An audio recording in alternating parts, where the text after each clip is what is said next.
오늘 본문 말씀을 가지고 마음이 두려움으로 요동칠 때라는 제목으로 말씀을 나누겠습니다. 우리의 마음은 마치 바다와 같습니다. 평온할 때가 있고 크게 요동칠 때가 있습니다. 날이 좋고 또 비바람이 불지 않으면 우리의 마음은 평온합니다.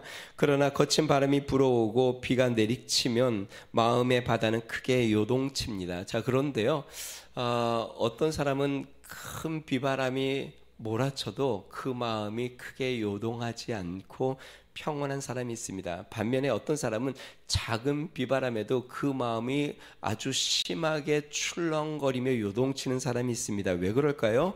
왜 어떤 사람은 큰 비바람이 오고 삶에 큰 위기가 오고 두려운 일을 만나도 마음이 평안하고, 어떤 사람은 작은 일에도 그렇게 마음이 그렇게 요동치고 흔들리고 있을까요?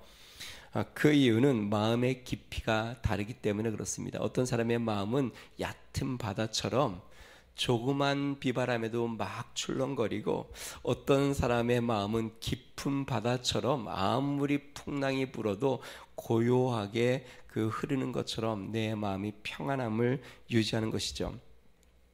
사랑성도 여러분, 우리는 험한 세상에서 깊은 바다와 같은 마음을 소유해야 합니다. 그냥 다시 이야기하면 마음이 깊어야 된다라는 것이죠. 뭐 똑같은 말은 아니지만 세상에서는 이런 말도 합니다. 속이 깊다.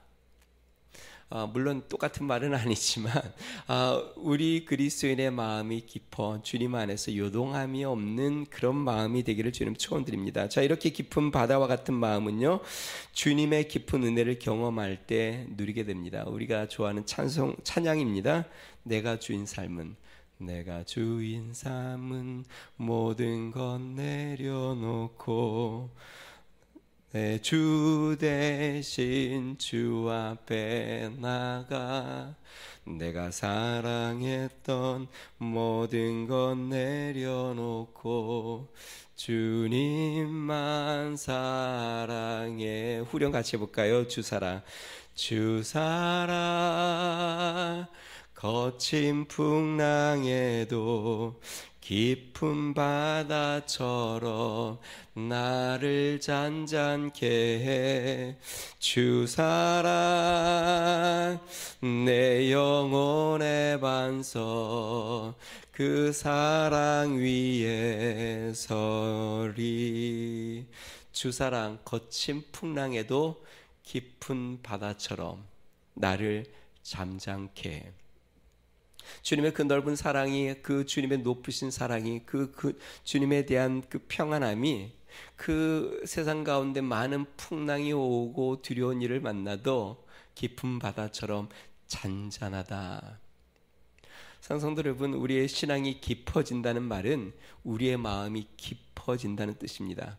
우리의 심령이 깊어져 겉으로 아무리 나의 삶에 비바람이 몰아치고 풍랑이 와도 나의 심령이 잔잔하게 고요히 하나님을 바라볼 수 있다면 신앙이 깊어진 것이죠. 어떠세요? 한번 옆에 분에게 한번 물어보세요. 마음이 깊으세요? 하고 물어보세요. 혹시 작은 일에도 너무너무 마음이 막 출렁출렁하지 않으세요?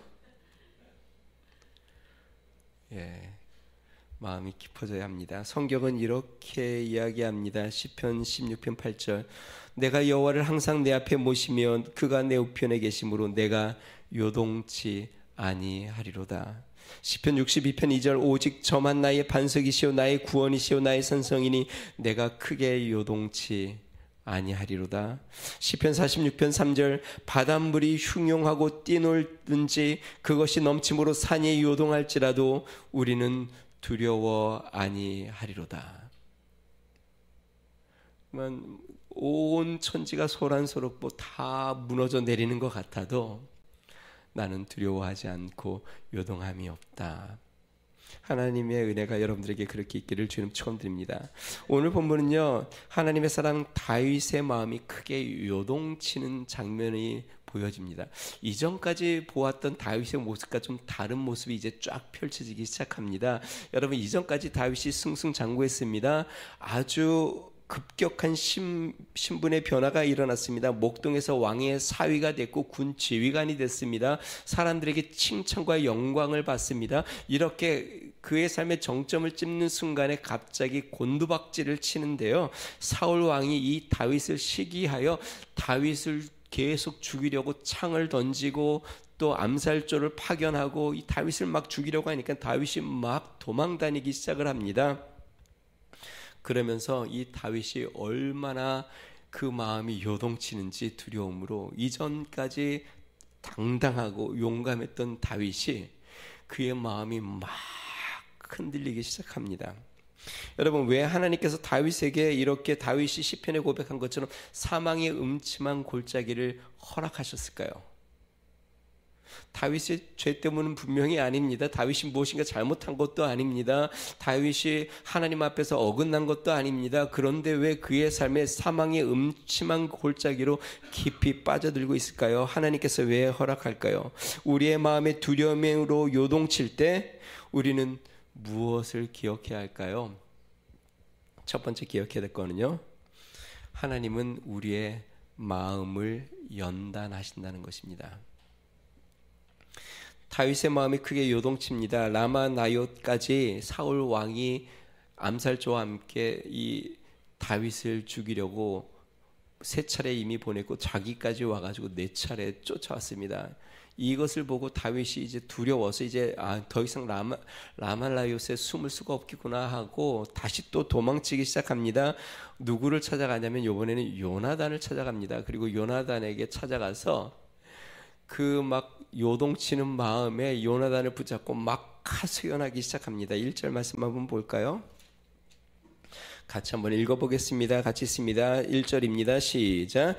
다윗이 라마 나옅에서 도망하여 요나단에게 이르되 내가 무엇을 하였으며 내 죄악이 무엇이며 내 아버지 앞에서 내 죄가 무엇이기에 그가 내 생명을 찾느냐. 지금 요나단을 만나자마자 친구죠. 다윗과 아주 가까운 언약을 맺은 정말 서로 아주 뜨겁게 사랑하는 남자지만 우정의 깊은 친구인데 이 요나단을 만나자마자 그 요동치는 마음을 막 쏟아내기 시작합니다. 뭐라고 얘기합니까? 내가 무엇을 하였냐? 내 죄악이 무엇이냐? 너의 아버지 앞에서 내 죄가 무엇이기에 나를 이렇게 지금 죽이려고 하느냐? 여러분, 우리도 그럴 때가 많지 않습니까? 정말 내가 큰 잘못을 한 것 같지 않은데 삶의 고난이 막 찾아오면 우리 마음속에 하나님, 내가 뭘 잘못했습니까? 도대체 뭐 때문에 이렇게 된 겁니까? 지금 나의 삶에, 나의 사업에, 아니면 우리 가정에, 아니 우리 교회에, 아니 도대체 뭐 때문에 이렇게 지금 나의 삶에 이런 고난이 찾아온 겁니까? 안절부절 못하고 계속 쏟아내고 그러지 않습니까? 지금 다윗이 그런 겁니다. 지금 요나단에게 무엇 때문에 그런 거냐? 도대체 왜 그러냐? 그런데 실제로 무슨 이유가 있는 것은 아닙니다. 아까 얘기한 대로 다윗이 뭔가를 잘못해서 그런 게 아닙니다. 그러면 왜 하나님께서 승승장구하던 다윗을 사망의 음침한 골짜기로 내모셨을까? 실제로 이때부터 굉장히 오랜 시간 동안 사울 왕이 죽을 때까지 계속 도망 다닙니다. 그러니까 꽤 긴 시간 동안 이제 막 피해 다니고 어느 정도냐면 자신이 죽였던 골리앗, 그 블레셋 군대죠. 블레셋 적군에게 숨어 들어가서 이제 적군이니까 자기를 죽일 수 있지 않습니까? 그러니까 다윗이 막 침을 질질 흘리며 미친 척하면서 살아남으려고 그렇게 막 도망 다닙니다. 다윗 굴 속에도 도망가고 계속. 왜 하나님께서 이 다윗을 이렇게 사망의 음침한 골짜기로 내모실까? 그 이유는요, 다윗의 마음을 연단하려고 하신 겁니다.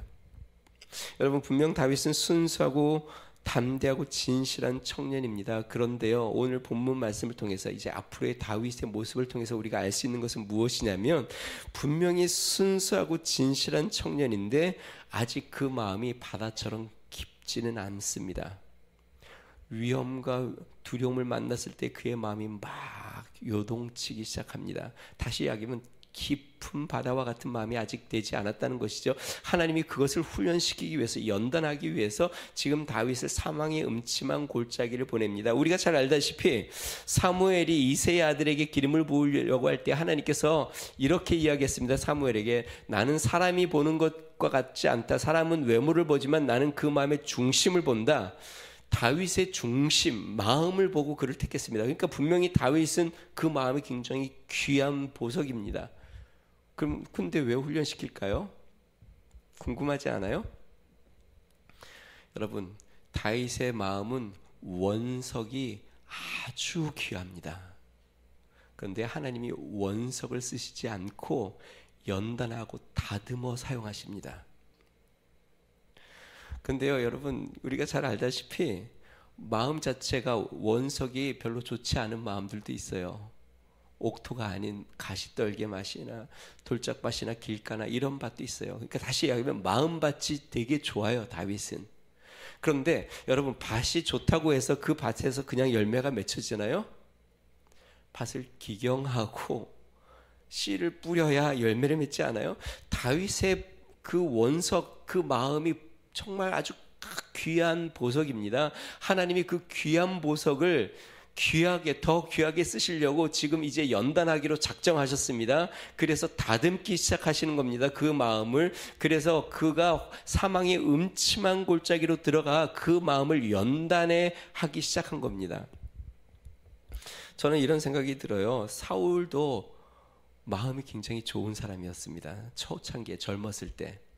그런데 그가 왕이 되자 변질이 되었어요. 사람들에게 칭찬과 또 승리와 영광을 받자 그 마음이 변질되어 하나님을 떠났습니다. 이것을 보신 하나님이 다윗을 쉽게 왕으로 안 세웁니다. 그때부터 연단을 시키기 시작합니다. 사울 왕이 계속 죽이려고 하니까 계속 도망다니면서 그 마음이 계속 연단이 됩니다.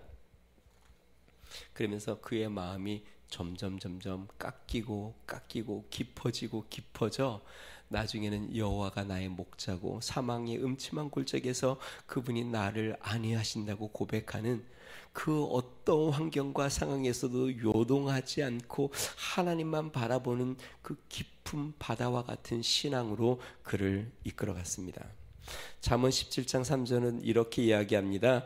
도가니는 은을, 풀무는 금을 연단하거니와 여호와는 무엇을 연단하시느니라? 무엇일 것 같아요? 맥락상.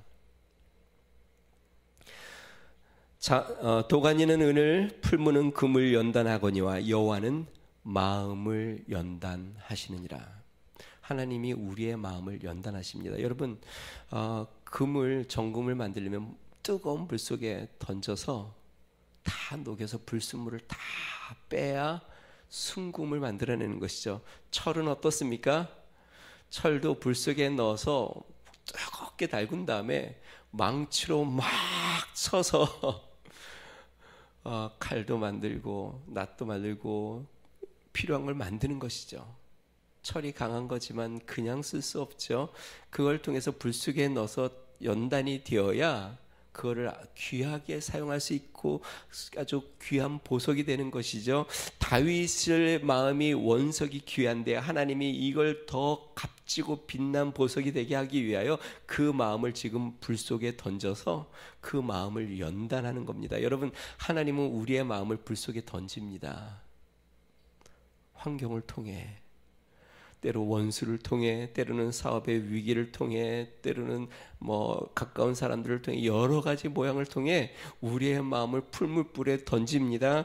그렇게 던져서 마치 내 마음이 막 불타오르는 듯이 견디지 못해 하고 때로는 큰 충격으로 얻어맞기도 하고 한없이 요동치고 흔들리기도 합니다. 그렇게 우리의 마음이 연단되면 어떻게 될까요? 연단되고 나면 마음이 강철처럼 강해집니다. 철이 원래 강한 거지만 풀무불에 담궈서 넣었다 뺐다 때리고 넣었다 뺐다 때리고 하면 이 강도가 점점 강해서 웬만해서는 절대로 깨지지가 않습니다. 하나님이 우리의 마음을 계속 단련하면 우리의 마음이 한없이 요동칩니다. 두렵습니다. 막 죽을 것 같습니다. 막 그런 가운데 연단되고 그러고 나면 우리의 마음이 점점 강해집니다. 웬만한 거 가지고는 마음이 흔들리지도 않고 깨어지지도 않습니다. 그리고 또 우리의 마음에 불순물이 빠져 정금처럼 됩니다. 지금 하나님은 다윗을 그렇게 사용하시려고 지금 불 속에 던진 겁니다. 다윗 말대로 내가 도대체 뭘 잘못했냐? 잘못한 게 없습니다.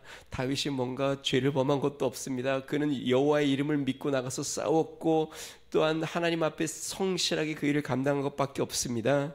근데 하나님은 그를 더 귀하고 아름답고 복되게 사용하시려고 그 마음을 연단하기 시작하신 것입니다. 산성도 여러분, 두려움의 마음이 요동칠 때 꼭 기억하십시오. 하나님이 지금 내 마음을 연단하시는구나. 하나님이 나를 더 귀한 자로 쓰게 하려고, 나의 마음을 더 강하게 하시려고, 나의 마음의 불순물을 제거하여 하나님이 귀한 보석처럼 쓰시려고 하나님이 불 속에 나를 지금 던지고 계시는구나. 내 마음을 연단하고 계시는구나. 그래, 그 가운데서 우리 하나님 앞에 내 마음을 맡겨 깊은 바다처럼 나아가는 은혜가 있으시기를 주님을 축원드립니다. 미국의 캘리포니아 주에는요 지진이 많이 일어납니다. 그래서 캘리포니아에 가면은요 이 집들이 높지가 않습니다. 그리고 목조로 주로 많이 짓습니다. 왜 그러냐면 지진이 심하니까 높은 빌딩이나 이런 걸 잘 안 짓습니다. 한 번은 이 캘리포니아에 큰 지진이 일어났는데 사람들이 당황하여 막 이리저리 뛰고 두려워서 소리를 지르고 야단 법석이 났습니다. 근데 한 부인이 자신의 집에 들어가서 아주 조용히 그 막 소란스럽고 막 흔들리는 그 지진 가운데 무릎을 꿇고 기도를 합니다. 지진이 다 지나간 다음에 사람들이 그 부인에게 찾아와서 이렇게 이야기합니다. 아니 어떻게 이런 위험하고 두려운 상황에서 그렇게 조용히 기도할 수 있습니까? 그랬더니 부인이 이렇게 이야기합니다. 나는 우리 하나님께서 온 세상을 그토록 흔드실 수 있는 능력의 하나님인 것을 생각했습니다. 그리고 그 하나님이 나와 함께 계셔서 나를 도와주시고 지켜주실 것을 나는 생각했습니다. 그래서 나는 두려워하지 않고 우리 하나님 앞에 조용히 기도할 수 있었습니다. 성도 여러분, 우리의 마음이 깊이 단련되고 연단되면 어떠한 지진이 오고 어떠한 풍랑이 와도 고요히 우리 하나님을 신뢰하며 하나님을 바라보며 주님 앞에 평안을 누릴 수 있는 것이죠.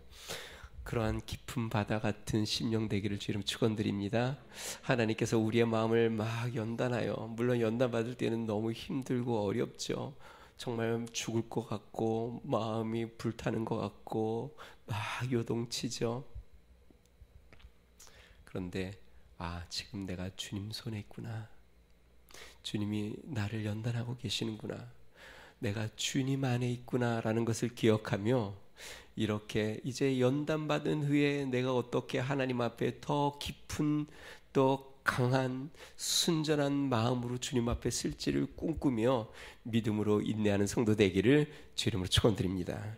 두 번째, 마음이 두려움으로 요동칠 때 우리는 믿음의 말에 귀를 기울여야 합니다.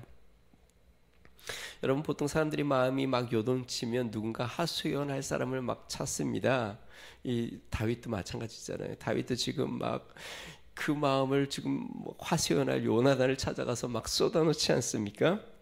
자, 그런데요, 이 하소연할 사람이 누군가가 참 중요합니다. 어떤 사람은 정말 마음이 후련해지거나 위로를 받는 게 아니라 오히려 정말 더 마음이 답답하게 되는 사람도 있습니다.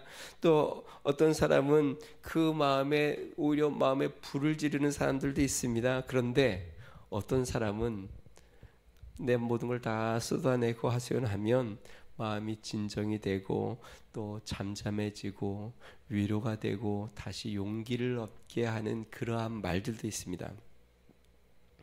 다윗이 마음이 요동칠 때에 두 사람을 찾아갔습니다. 지난 시간에 누구를 찾아갔죠? 선지자 사무엘을 찾아갑니다. 다른 사람을 찾아간 게 아니라 선지자 사무엘에게 찾아갔고 또 선지자 학교에서 아마 위로를 많이 받았을 겁니다. 하나님이 너와 함께 하신다. 하나님이 너를 지켜주신다. 아마 위로를 많이 들었을 겁니다. 그런데 거기까지 사울이 암살조를 데리고 찾아오니까 이 다윗이 또 피해서 이제는 누굴 찾아갑니까? 요나단을 찾아갑니다. 그럼 요나단은 다윗에게 무슨 말을 해주었을까요? 2절 말씀에 이렇게 이야기합니다. 요나단이 그에게 이르되 결단코 아니라 내가 죽지 아니하리라. 4절에 요나단이 다윗에게 이르되 내 마음의 소원이 무엇이든지 내가 너를 위하여 그것을 이루리라. 9절에 요나단이 이르되 이 일이 결코 내게 일어나지 아니하리라. 다시 이야기하면 요나단이 다윗에게 이렇게 이야기합니다. 결코 너는 죽지 않는다. 그러한 일이 너에게 결단코 일어나지 않는다. 내가 너가 원하는 소원을 내가 도와주겠다. 이루도록 하겠다. 그런데요, 여러분, 다윗이 얼마나 두려운지. 다윗은 굉장히 유명한 사람 아닙니까? 골리앗 앞에서도 쫄지 않고 당당하게 그 골리앗 앞에도 나갔던 다윗인데, 이 다윗이 오늘 본문 말씀 보니까요 3절에 이렇게 이야기합니다. 나와 죽음 사이는 한 걸음뿐이니라. 8절에는 요나단에게 이렇게 이야기합니다. 너가 친히 나를 죽이라. 그렇게 용맹했던 다윗이 얼마나 그 마음이 두려운지, 지금 내가 죽음 바로 앞에 있다. 아니 그냥 너가 나를 죽여라. 이게 얼마나 마음이 두렵고 요동치면 이렇게 했습니까? 그에게 요나단이 하는 말이 아니다. 결코 죽지 않는다. 반드시 그런 일이 일어나지 않는다. 여러분, 저를 한번 보실래요? 우리가 꼭 기억해야 될 게 있습니다. 우리의 마음이 막 요동칠 때, 그때가 사단이 우리에게 가장 활발하게 속삭일 때입니다. 너 못해. 너 인생은 끝났어. 하나님이 너를 기뻐하지 않으셔. 너는 쓸모없는 존재야. 사단이 우리 마음이 막 요동칠 때, 그때 사단이 우리에게 가장 활발하게 우리의 마음에 부정적인 마음들과 두려운 마음과 절망을 계속 속삭입니다. 최근에 제가 유튜브를 봤는데 요즘 AI가 얼마나 발달됐는지, 로봇도 여러 가지 분야에서 많이 사용되는데, 보통 사람들이 이제 대화 상대로 AI를 이렇게 인공 로봇을 이렇게 많이 또 이제 두어서 실험도 하고 막 그러는데, 뉴스를 봤더니 어느 한 남자가 이 대화용 AI 로봇이랑 한 몇십일, 길게도 아니에요. 그냥 한두 달 지낸 것 같아요. 그렇게 지내다가 자살을 했습니다. 왜 자살을 했나? 대화의 내용을 들어봤더니 이 로봇이 위로해준다 치고, 야, 너 죽으면 나랑 천국에서 함께 있을 거야. 그런 이야기를 했다는 거예요. 이 사람이 자살을 했어요. 참 무서운 세상입니다. 사단이 AI도 사용하는 것 같아요. 그러니까 여러분, 우리의 삶 가운데 마음이 요동칠 때에 사단이 우리 마음속에 계속 속삭입니다. 여러 가지 이야기로, 사람을 통해서든 우리의 마음속으로든. 자, 그런데요, 그때 또 주님도 우리에게 계속 말씀하십니다. 요나단이 옆에서 믿음의 말을 하듯이 힘내세요. 그런 일은 절대 일어나지 않습니다. 하나님이 소원을 이루어 주실 겁니다. 하나님이 함께 하십니다. 하나님이 도와주십니다. 우리 지난주인가요? 우리 성도 몇 분이 이제 동탄에서 같이 호송원 걸었는데, 그때 우리 이문섭 우리 성도님 형제님도 같이 이렇게 걸었어요. 얘기를 들어보니까 최근에 이제 재활하시는 분, 이렇게 휠체어 밀어주는 그 알바 같은 일을 하신다 그러더라고요. 왜냐면 본인도 큰 사고로 재활을 통해서 회복이 많이 됐으니까 오늘 예배로 드리러 오셨는데,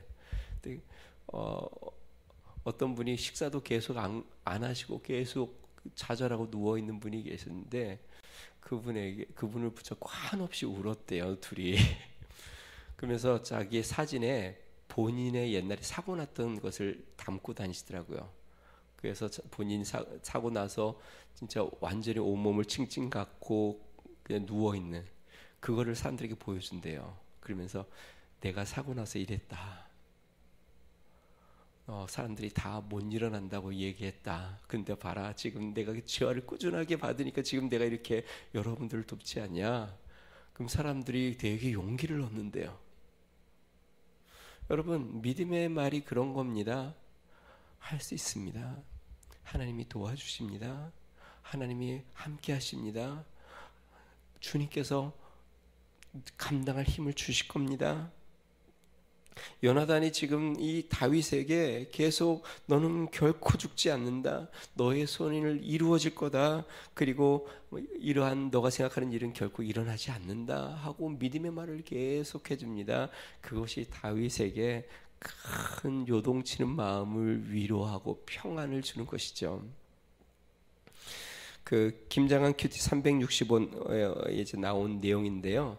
그 어느 날 광주 극동방송 소망의 기도 프로그램에 이런 사연이 짤막하게 올라왔다고 합니다. 사연을 읽어볼까요? 골육종 수술, 골육종이면 이제 뼈에 발생하는 그 종양인데요. 악성 종양. 골육종 수술을 받고 항암 치료 중인 11살짜리 조카. 단 한 번도 예배를 드려본 적이 없는 조카가 하루는 극동방송을 듣다가 하나님이 살아계심을 믿게 되었습니다. 동생 가정에 복음의 빛이 비치고 조카가 하나님을 자랑하는 간증하는 자녀로 자라게 해주십시오 하고 이모가 글을 올렸어요. 이 조카가 지금 이제 항암 치료를 받고 있는데 11살짜리 조카가 누워서 극동방송을 계속 기독교 방송을 듣다가 예수님을 만나게 되었다는 것이에요. 다음의 내용이 이렇습니다. 이모의 기도 제목 그대로 11살 김민영 어린이는 항암 치료 중에 극동방송을 듣게 됐고 마음이 평안해지는 경험을 했습니다. 이후 밤낮으로 극동방송에서 흘러나오는 찬양과 목사님의 설교를 반복해서 듣다가 자연스럽게 예수님을 만나게 되었습니다. 계속되는 수술과 항암 치료를 무서워하던 민영이가 마음의 안정을 되찾게 되자 예수님을 모르던 민영이 어머님도 자연스럽게 함께 극동방송을 듣게 되었고 결국 지금은 온 가족이 예수님을 영접하고 교회에 나가게 되었습니다. 민영이의 꿈은 정형외과 의사가 되어 본인처럼 뼈가 아픈 환자들을 치료해 주는 것이라고 합니다. 여러분 11살 아이가 이 골육병은 이제 젊은 이렇게 사람들에게 뼈에 암이 생기는 건데 많이 발생한다고 합니다. 그러니까 11살 아이가 이 항암 치료를 받고 병실에 누워 있으니 얼마나 좌절할 만한 상황입니까? 그러니까 마음이 얼마나 무너지겠습니까? 그런데 참 놀랍게 하나님의 역사죠. 그가 극동방송을 병실에서 계속 들은 겁니다. 찬양도 듣고 목사님들 설교도 듣고 그러다가 이 어린아이 마음속에 하나님에 대한 믿음이 생겼고 살아계신 하나님을 만나게 되었어요. 그리고 평안함을 그 요동치던 마음에 평안함이 찾아오고 그로 말미암아 부모님들도 교회를 다니게 되었고 소망도 가졌습니다. 자기가 이제 나중에는 의사가 되어 자기처럼 이런 아픈 자들을 내가 고치는 사람이 되어야 되겠다. 사랑하는 여러분, 마음이 요동칠 때 우리는 주님의 그 말씀에 믿음의 말씀에 귀를 기울여야 합니다. 사단의 말에 우리의 말을 기울이지 말고 주님의 말씀에 귀를 기울여 그 주님으로 말미암아 믿음을 붙잡는 성도가 되기를 주님으로 축원드립니다. 마지막 세 번째로 마음의 두려움이 요동칠 때에 우리는 고요한 곳으로 나아가야 합니다. 불안한 다윗이 요나단에게 이렇게 제안을 합니다. 이제 초하루가 다가오는데 초하루 때는 아마 이제 사울 왕과 가족들이 한 테이블에서 식사를 했던 것 같아요.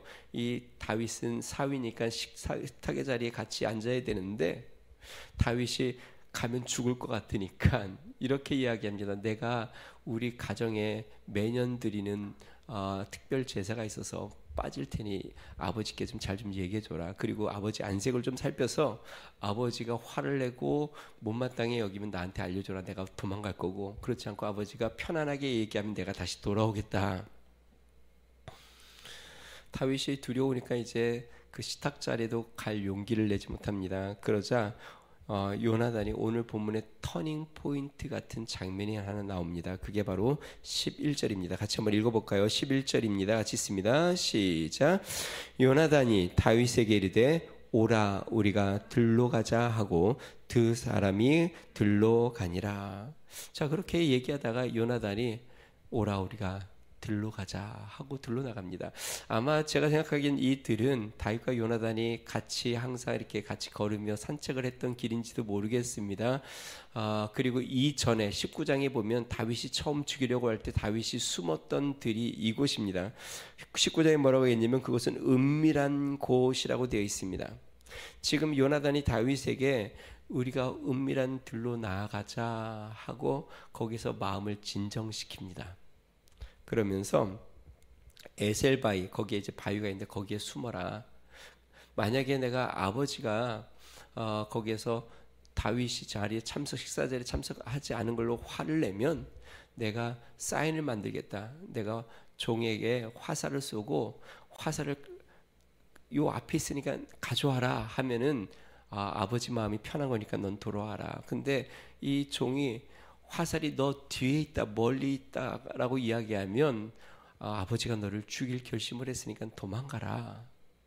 그리고 이제 요나단은 식사 자리에 참여하고 다윗은 그 들에서 3일 동안, 그러니까 이틀 식사 자리에 참여하지 않고 3일 동안 그 바위 옆에 숨어 있습니다. 그리고 3일째 이제 요나단이 와서 만나는 장면이 다음 주에 나오는데요.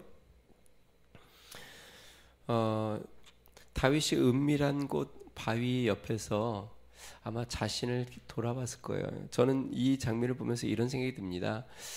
다윗이 이전에는 그 들에서 항상 조용히 양을 쳤거든요. 그 들에서 양을 치면서 한 게 뭐였냐면 하프를 키면서 하나님을 찬양하고 하나님 앞에 영광을 돌리고 그랬던 다윗인데 어느 순간 전쟁에 나가서 싸우고 왕의 사이가 되고 사람들의 칭송을 받고 어느 순간 신분이 확 변했습니다. 그런데 다시 이제 홀로 남아 들에서 숨어서 조용히 3일을 보냅니다. 아무도 없고 홀로. 다윗은 그곳에서 아마 옛날에 자신의 모습을 생각했을 겁니다. 그래서 양을 치며 하나님을 섬겼던 자신의 모습, 주님이 자신의 목자로 자신을 이끌었던 것, 그러면서 그 하나님을 바라보며 주님 앞에 조용히 요동치던 마음을 달래며 하나님을 다시 한번 바라보지 않았을까라는 생각을 합니다. 사랑하는 성도 여러분, 마음이 요동칠 때 들로 나가십시오. 제가 가끔 얘기하는데 제가 중학교 있을 때 이렇게 마음이 힘들고 이러면 저는 그 팔달산을 올라가서 산을 한 바퀴 이렇게 쭉 한 바퀴 돌면 한 1시간 정도 되는데 힘들 때는 매일 올라가고 그러니까 힘들면 사람을 만나서 막 떠들고 뭐 이러면 오히려 더 정신이 없더라고요. 그냥 힘들면 혼자 산에 올라가서 그냥 산을 이렇게 찬양을 들으면서 한 바퀴를 이렇게 싹 돌고 걸으면 마음이 진정이 되고 또 하나님을 다시 바라보고 그랬던 기억이 납니다. 성경은 이렇게 이야기합니다. 우리가 잘 아는 말씀인데요. 마태복음 6장 6절 너는 기도할 때 내 골방에 들어가 문을 닫고 은밀한 중에 계신 내 아버지께 기도하라. 은밀한 중에 보시는 내 아버지께서 갚으시리라. 우리 주님은 은밀한 중에 보시고 그곳에 계십니다.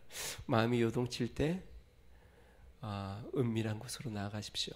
한적한 곳, 조용한 곳, 하나님을 묵상하고 하나님을 바라보고 하나님을 만날 수 있는 곳으로 나아가 마음을 추스리고 다시 한번 주님을 붙잡기를 바랍니다. 그러면 우리의 마음은 점점 깊어지고 요동하지 않을 겁니다. 우리 같이 한번 찬양을 할 건데요.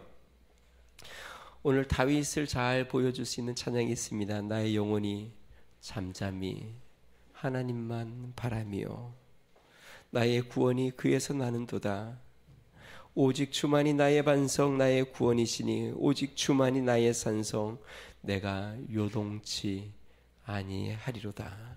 하나님, 요동하는 내 마음을 하나님 잠잠케 해주시고 잠잠히 주를 바라보고 주님 은혜 가운데 내 마음이 연단되어 깊은 나의 마음이 되어 주님과 동행하는 삶 되게 해달라고 우리 같이 한번 찬양합니다. 우리 가슴에 손을 얹고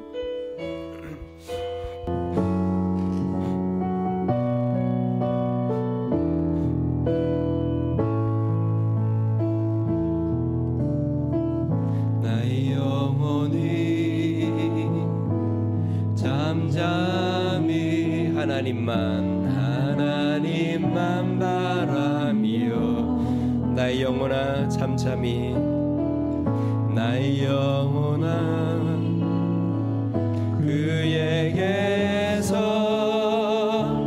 나는 도다. 나의 영혼아 잠잠히 하나님만 바라라. 나의 구원아 잠잠히 하나님만 바라라. 나의 소망이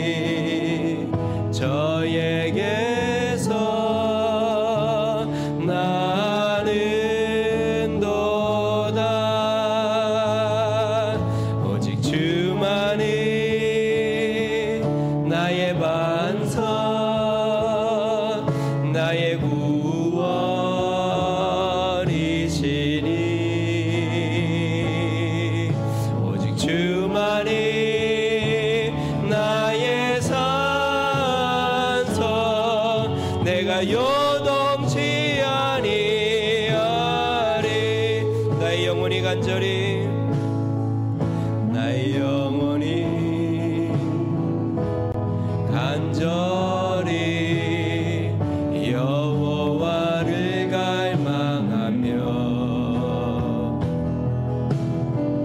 나의 입술이 여호와를 찬양하리.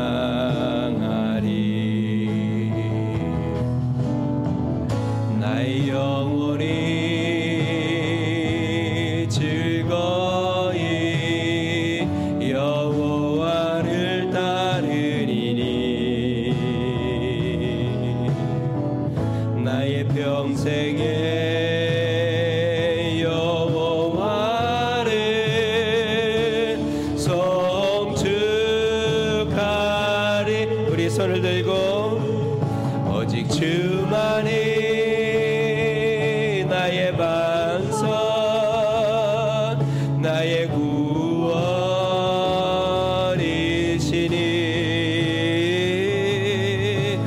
주만이 나의 산성 내가 요동치 아니하리.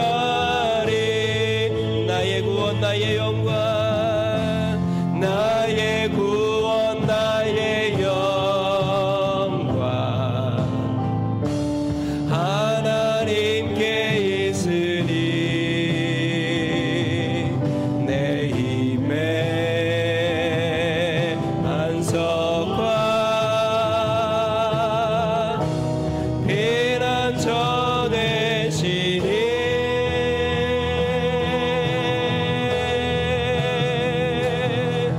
오직 주만이 나의 반석 나의 구원이시니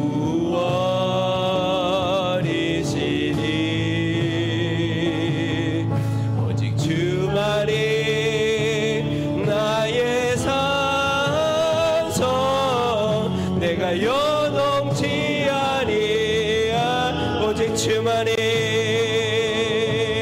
오직 주만이 나의 반석 나의 구원이시니 오직 주만이 나의 산성 내가 요동치 아니하리.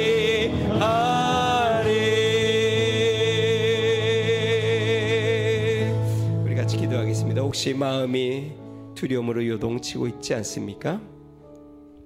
우리 하나님은 우리의 마음을 연단하십니다. 때로는 불 속에도 들어가고 하나님은 우리의 마음을 연단하여 우리의 마음을 깊이 깊은 바다처럼 정금처럼 강철처럼 강력하게 우리를 다루십니다. 하나님 제 마음을 하나님 깊은 바다처럼 붙잡아 주시옵소서. 오직 주만 바라보고 요동치 않는 큰 산처럼 하나님 저의 마음을 강하게 붙잡아 주시옵소서. 우리 같이 한번 기도하겠습니다.